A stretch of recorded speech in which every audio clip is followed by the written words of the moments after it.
सबसे पहले आप सभी को राधे राधे हरे कृष्णा और हमारे पॉडकास्ट में आप सभी का स्वागत है। आज हम श्रीमद् भागवत गीता जी के जीवन उपयोगों के बारे में बात करेंगे। आज हमारे साथ हमारे एसडीपीएस की vice principal Mrs Reena Jha हैं, जो अपने अच्छे विचारों, आध्यात्मिक विचारों और मार्गदर्शनों के लिए जानी जाती हैं। राधे राधे हरे Krishna. Thank you. It is pleasure to be part of this podcast. Thank you SDPR for choosing me and giving this wonderful opportunity. Thank you so much from the bottom of my heart. तो सबसे पहले मैं अपने दर्शकों को ये बताना चाहूंगी कि श्रीमद् भागवत गीता होता क्या है, ये क्या है।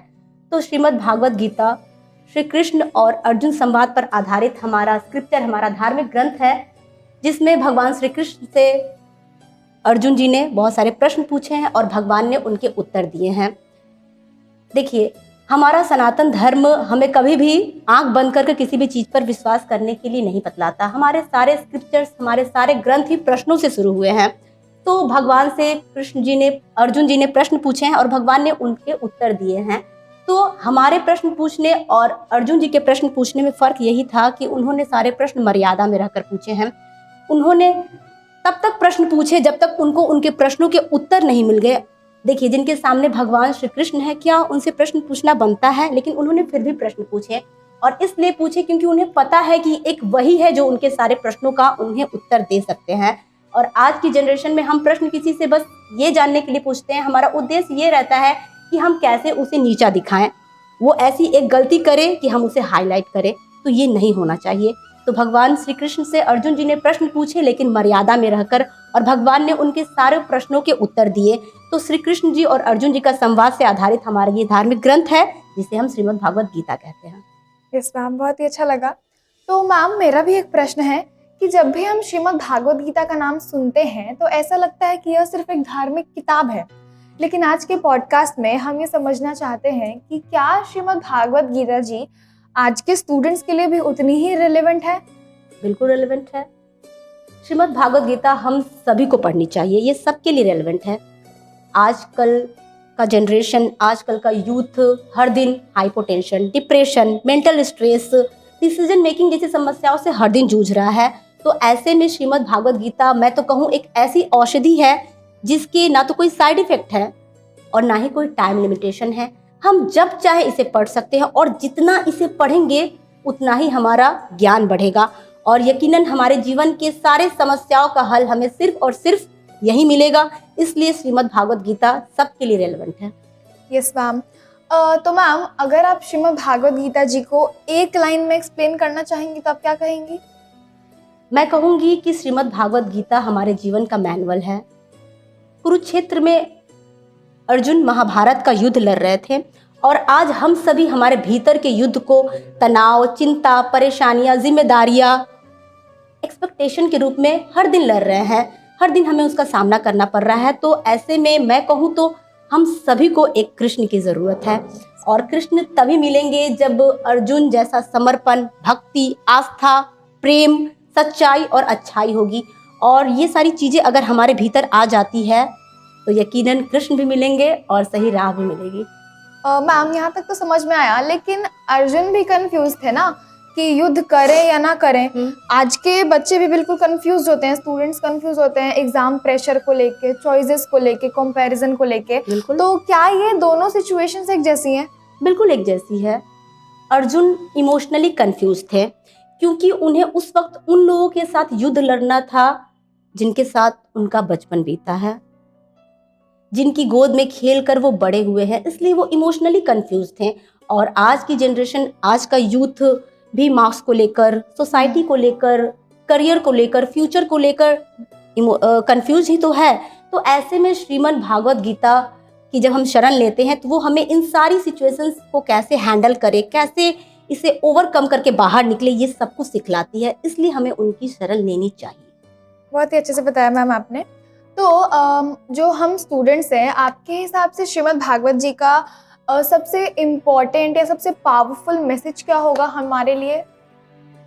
कर्मण्येवाधिकारस्ते मा फलेषु कदाचन मा कर्म फल हेतुर्भुर्मा ते संगोष्ठ कर्मणि। अर्थात कि कर्म कर, फल की चिंता मत कर। हमारा अधिकार सिर्फ और सिर्फ कर्म करने पर है। फल पर हमारा कोई अधिकार नहीं है, फल देने का अधिकार सिर्फ और सिर्फ भगवान को है। समझ लीजिए कि एक बच्चे को अगर एग्ज़ाम देने जाना है तो उसका पूरा फोकस सिर्फ और सिर्फ एग्ज़ाम पर होना चाहिए, उसकी प्रैक्टिस पर, उसकी पढ़ाई पर होना चाहिए। लेकिन वो क्या कर रहा है, वो फ्यूचर तक की प्लानिंग किए जा रहा है, उसे इंस्टेंट रिजल्ट चाहिए। वो क्या सोचता है, वो सोचता है कि अगर कल एग्ज़ाम में पेपर अच्छे नहीं आए तो मार्क्स अच्छा नहीं आएगा, मार्क्स अच्छा नहीं आया तो रिजल्ट अच्छा नहीं आएगा, रिजल्ट अच्छा नहीं आया तो डिग्री नहीं मिलेगी, डिग्री नहीं मिलेगी तो नौकरी नहीं मिलेगी, नौकरी नहीं मिलेगी तो फिर शादी नहीं होगी, शादी नहीं होगा तो फिर समाज में क्या होगा, लोग क्या कहेंगे।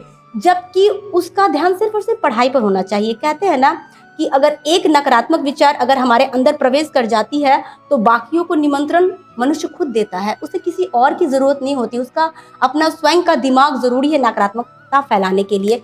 तो उसका पूरा ध्यान सिर्फ और सिर्फ पढ़ाई पर होने चाहिए, ना कि बाकी और चीज़ों पर कि ये नहीं होगा तो ये हो जाएगा, ये नहीं होगा तो ये क्या होगा। तो हमारा अधिकार सिर्फ और सिर्फ कर्म करने पर होना चाहिए, फल की चिंता नहीं करना चाहिए। और कर्म भी कैसे होने चाहिए ये भी मैं बता दूं। हमारे कर्म से किसी को अहित ना पहुंचे, किसी को चोट ना पहुंचे, किसी को दुख ना हो, तो ये कर्म क्या हो जाते हैं, धर्मयुक्त बन जाते हैं। और कर्म धर्मयुक्त जब बन जाएंगे तो उसके रिजल्ट ऑटोमेटिक अच्छे ही होंगे। ठीक है मैम। लेकिन आप भी जानती हैं ये सब बात कि आजकल जो है एंजाइटी और फियर बहुत ही कॉमन हो चुका है। बिल्कुल। स्टूडेंट्स जो है फेलियर को एक्सेप्ट कर ही नहीं पाते हैं। तो गीता यहाँ पे क्या गाइड करती है? आजकल के बच्चों को, हम सभी को ये समझना होगा कि सफलता और असफलता दोनों ही टेम्पररी हैं, कुछ भी परमानेंट नहीं है। आज सुख है तो कल दुख जरूर आएगा, कुछ भी अस्थायी नहीं है। तो हमें हमारी असफलताओं से, हमारे शॉर्टकमिंग्स, हमारे फ्लॉज से कुछ ना कुछ सीखना है, उन्हें ही अपना हथियार बनाकर आगे बढ़ना है, ना कि नकारात्मकताओं के बीच घिरे रहना है। तो आजकल की यूथ जो थक जाती है, हार जाती है जब उन्हें फेलियर मिलता है, तो ऐसा नहीं होना चाहिए। श्रीमद् भागवत गीता में राह दिखाया गया है, बताया गया है कैसे हम असफलताओं को छोड़कर पीछे आगे बढ़ते जाए सफलता की ओर। तो श्रीमद् भागवत गीता इसमें भी रेलेवेंट है। अगर हम उसकी शरण में जाए तो हमें राह जरूर मिलती है। Yes ma'am. तो मैम एक प्रश्न और है कि मार्क्स ही तो सब कुछ नहीं होते हैं, मतलब तो गीता क्या मोरल वैल्यूज पर भी जोर देती है? बिल्कुल जोर देती है। मार्क्स जरूरी है, लेकिन इससे भी जरूरी कुछ और चीजें होती हैं, जैसे कि हमारा अच्छा आचरण, हमारे व्यवहार, हमारे विचार। अगर आप समझ लीजिए, अगर आपसे कोई मिलने आता है तो क्या वो आपसे पूछता है कि अपने मार्क्स बताओ कितने हैं? नहीं। या आप किसी से मिलने जाते हो तो क्या पूछते हो पहले कि नहीं पहले तो अपने मार्क्स बताओ? बिल्कुल नहीं। हम उसकी बॉडी लैंग्वेज, उसकी ऑडिटरी स्किल, उसका वे ऑफ टॉकिंग, यही सब पे पहले ध्यान देते हैं। तो मार्क्स से ज़रूरी हमारा आचरण है। अगर हमारे अंदर ज्ञान है तो विनम्रता होनी चाहिए, अगर डिसिप्लिन है तो दया की भाव भी होनी चाहिए, और अगर हम सफलता की ओर बढ़ रहे हैं तो हमारा चरित्र जो है अहंकार रहित होना चाहिए। और अगर ये सारी चीज़ें, ये सारे गुण किसी के अंदर हैं तो वही एक अच्छा इंसान है।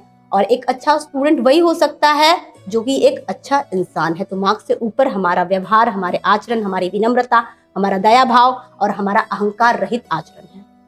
Yes ma'am. तो यहाँ तक तो समझ में आया कि गीता हमें बहुत ही अच्छे तरीके से गाइड करती है। तो हम स्टूडेंट्स प्रैक्टिकल लाइफ में गीता को कैसे अपना सकते हैं? सही समय पर अपने काम कर कर, अपने बड़ों, अपने गुरु का आदर करते हुए, अपने कर्तव्यों से कभी विमुख ना होए और धर्मयुक्त कर्म करें, और अध्यात्म से खुद को जोड़कर हम गीता को प्रैक्टिकली अपनी लाइफ में ला सकते हैं। Thank you ma'am. आज की बातचीत से ऐसा लगता है जैसे गीता हमसे ही बातें कर रही हो। बिल्कुल, गीता हमसे ही बातें करती है। ऐसा इसलिए होता है कि श्रीमद् भागवत गीता साक्षात श्री कृष्ण है, और उसमें लिखी गई जो भी बातें हैं वो उनकी ही वाणी है। तो जब हम गीता जी को पढ़ते हैं ना, तो भगवान की वाणी हमारे अंदर आती है, और हमारे अंदर की जो भी नेगेटिविटी है वो उसे दूर करती है और पॉजिटिविटी हमारे अंदर लाती है। और जब हम उनसे प्रश्न पूछते हैं और हमें जब हमारे प्रश्नों के उत्तर मिलते जाते हैं, तो ऐसा लगता है अरे गीता जी हमसे बातें कर रही है, हम जो पूछ रहे हैं हमें उसका उत्तर मिलते जा रहा है। इसलिए हमें ऐसा फील होता है कि गीता जी हमसे ही बातें कर रही है। Thank you ma'am. आज का जो पॉडकास्ट था वो सिर्फ एक ज्ञान ही नहीं, एक अनुभव भी था।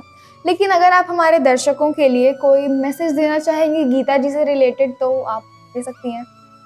बीइंग अ टीचर, मैं ज़रूर कहना चाहूँगी कि अपने जीवन का रिमोट कंट्रोल, मैं अपने सभी दर्शकों को बताना चाहूँगी कि अपने जीवन का रिमोट कंट्रोल कभी किसी और के हाथ में ना दें।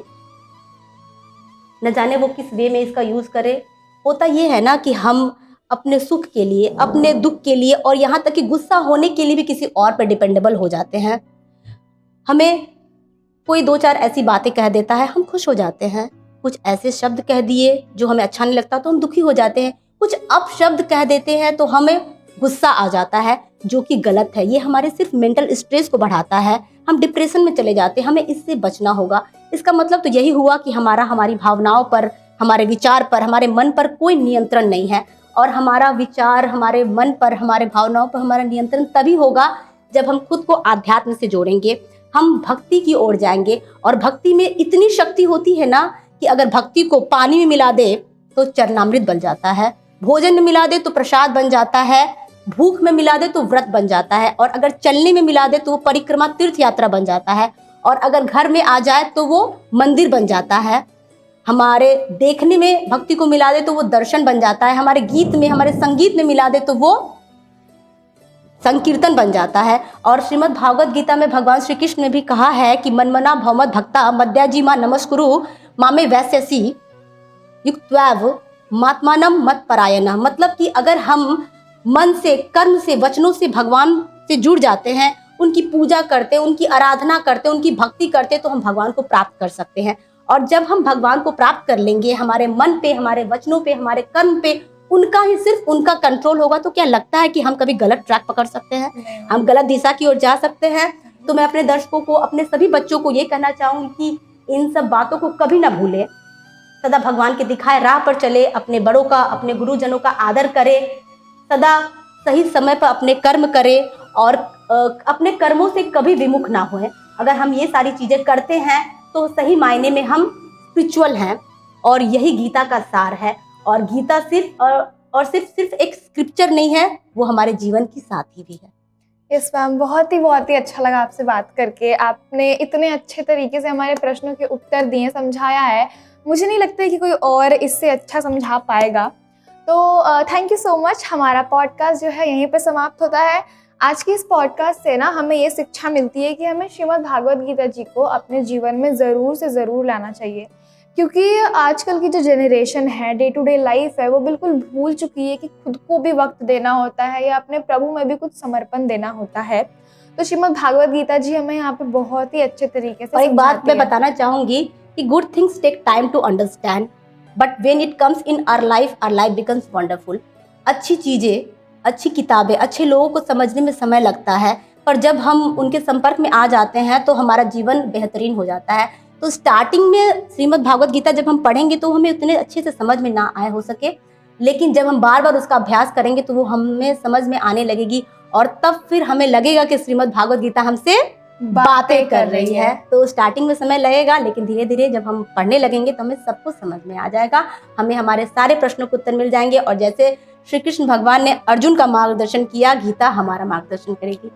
Thank you so much ma'am, इतने अच्छे तरीके से बताने के लिए। तो हमारा पॉडकास्ट यहीं पे समाप्त होता है। हमारी तरफ से आप सभी को राधे राधे, हरे कृष्णा।